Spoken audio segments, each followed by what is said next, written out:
አሜሪካ ከአብርሃም ሊንከን እና ከጆን ኤፍ ኬኔዲ በኋላ እንደዚህ አይነት ተጽዕኖ ፈጣሪ ፕሬዝዳንት ኖሯት አያውቅም። ባለፈው ሳምንት ላይ የዩክሬኑ ፕሬዝዳንት ዜለንስኪን ወደ ቤተ መንግስታቸው ጠርተው ለእናንተ ለጦርነት ያወጣነውን እያንዳንዱ ወጪ በከበሩ ድንጋዮችና በነዳጅ ትመልሱናላችሁ ብለው በግድ ሲያስፈርሟቸው አይተናል ማለት ነው። ከዛ በኋላ ዛሬ ምን አረጉ?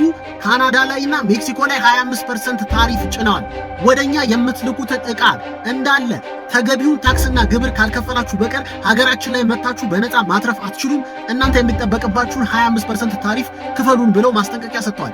ይሄ ነገር ካናዳንና ሜክሲኮን እያወናበዳቸው ነው የሚገኘው።